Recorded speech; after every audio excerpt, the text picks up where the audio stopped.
حضرت حسن بصری رحمت اللہ علیہ یو سړی راغی وی زما بچی نشتا نو ورته استغفار وایه ور توبه ده بخنه غوښتل دي. بل یو سړی ولا راغی وی صاحب زمونږ په علاقه کې قحط دی اوبه نشته ګیا نشته وی استغفار له زور ورکړي. بل یو سړی ولا راغی وی صاحب بے مال یم کمزور یم غریب یم فقیر یم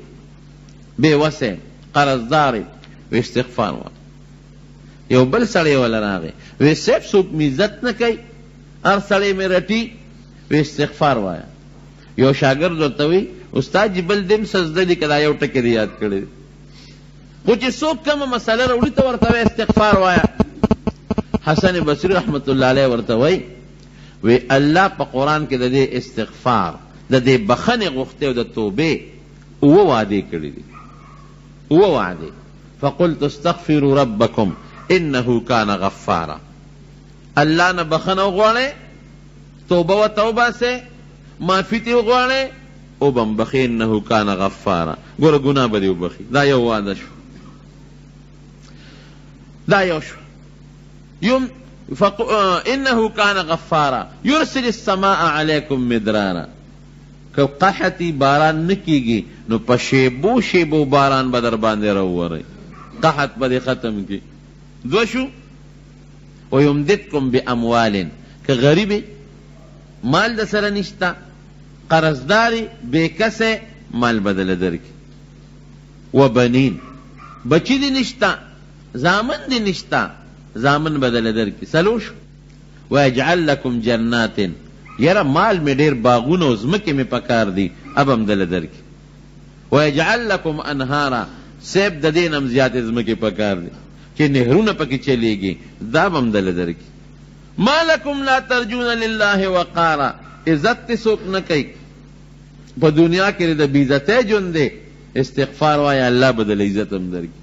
نو رب العالمین په قرآن حکیم کې په دې استغفار او وعده کړی دي قرآن کې او وعده کړی دي. نو چې او وعده رب العالمین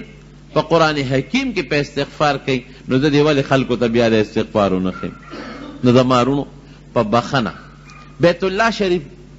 ته مخامخ خدای پاکم بودا یو آیت پر غلاف د پاسه آیاتونه لیکلي دي کم چې د بیت الله مبارک غلاف ته نو پاغه د قرآن حکیم آیاتونه لیکلي دي او د الله نمونه یا حی یا قیوم او د حج متعلق سونه آیاتونه دي د په ډیر مزیدار د سرو زرو په خط لیکلي دي د سرو زرو په تارې په آیاتونه لیکلي. نو ما چې مخامخ ورته وکتل نو یو آیات په لیکلو نو ډیر خوند راک ډیر خوند راک او ډیر د الله په حضور کې شکریا مې ادا کړ او د ډیر خوشاله د شکرې نه جړه را لاله. هغه آیت داسې دی ومن يعمل سوءا او يظلم نفسه داسې دی ومن يعمل سوءا سو قاری پکې شته او يعمل او يظلم نفسه غالبا یجد الله توابا رحیما مانا به درته وکم. ګوره بیت الله په دې غلاف لیکلی دي معنی داسې ده چې څوک ګناه وکړي. ګوره قرآن حکیم کې الله چې څوک ګناه وکړي نو ګناه خو موږ ټولو کړی ده که څوک دې پاک شته نشته او یا په ځان ظلم وکړي په ځان زیاتې موږ ټول کوو په ځان زیاتې کوو که څوک ډاکه کوي که څوک غلا کوي که بل ته کنځل کوي که په بل ظلم کوي دا ټول ځان سره ظلم دی ځان سره زیاتې دی. نو الله فرمای د بیت الله په دې غلاف د پاسه دا آیات لیکل شوی دی چې څوک ګناه وکړي یا په ځان باندې ظلم وکړي او بیا د الله نه بخنه غواړي یجد الله توابا رحیما الله به توبه هم قبوله کړي او رحم به هم پې وکړي. په دې بیت الله د پاسه لیکلی ما وی یا الله ته څونه مهربانه بادشاه اعلان درته کوي په ځان دې ظلم او زیاتې وکړو یا ګناه دې وکړه اللہ تا توبہ و باسا در باندے توبہ دیم قبلی او رحم هم در باندے کئی انام هم دل در کئی. نو بابا مرگرو تاوی چی گورا دا آیات در تمخامخ لکلی شوی دے دا قیامت پر روز بدنوز خدای تپوس کئی چی دا اللہ بندنو ولی توبہ نیستا ما خود انسان پڑھکے چولیو نو دا بیت اللہ پا غلاف دا پاسا من پی لکل کری دی در تمی شیشہ مخامخ کلا چی او باسا توبہ بخنا او غوارنو کم بخت بیا دیم توبہ نیستا بیا دیم بخنا نغوختا بیا دیم معافی نغوختا.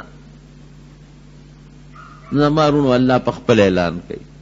ما به وی یا الله تا ویلی دي ما نه دي ویلي تا په خپل کتاب کې ویلی دي چې څوک ګناه وکړي او په ځان ظلم وکړي او بخښنه وغواړي نو زه یې بخم نو موږ ګناهګار هم یو موږ په ځان ظلمونه هم کړي دي او موږ دنه بخښنه هم غواړو نو پروردګاره زموږ مغفرت نصیب کړي دا به د الله په حضور کې سوال کوي زما ورو او الله دونه خوشحالیږي په توبه مولانا روم صاحب رحمت الله علیه خلوی بزرگ هم تیر شوی دی او صوفی مو هغه یو واقع لیکلی ده وی د حضرت عمر فاروق رضی الله عنه په زمانه کې شرابو باندې خو پابندي لګېدلې او مخکې نه خو عمر فاروق رضی الله عنه په نوره سختی مو کړله چې یاره که چا سره شراب برآمد شو یا چام اسکل نو ګورم به سره هغه سخت طبیعته مو سخت مزاجه مو خو یو ځل د مدینې منورې په یو لاره په یو کوڅه کې را روان دی یو سړی د یو یهودي د کوره راووت او لاس کې شراب بوتل نیولی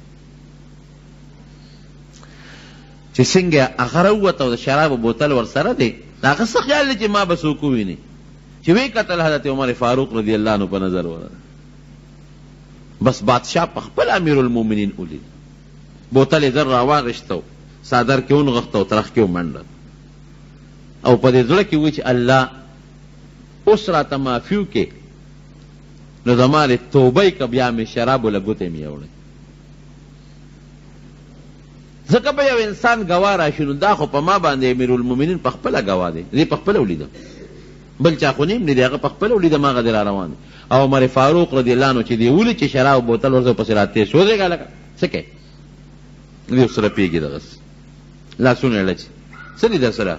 څه نشته اعتراف کې دی سري صادر دی جی صادر کې سري جی بوتل دی پکې بوتل کې سري پی دی پکې جی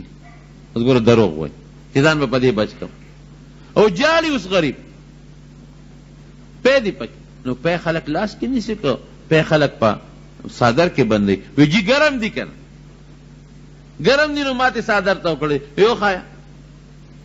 نو هغې غریب هغه صادر اوس لاس یې چې صادر کولاوی چې خو شراب بوتل دی دروغ مې لا بیل وی چې پی دی پکې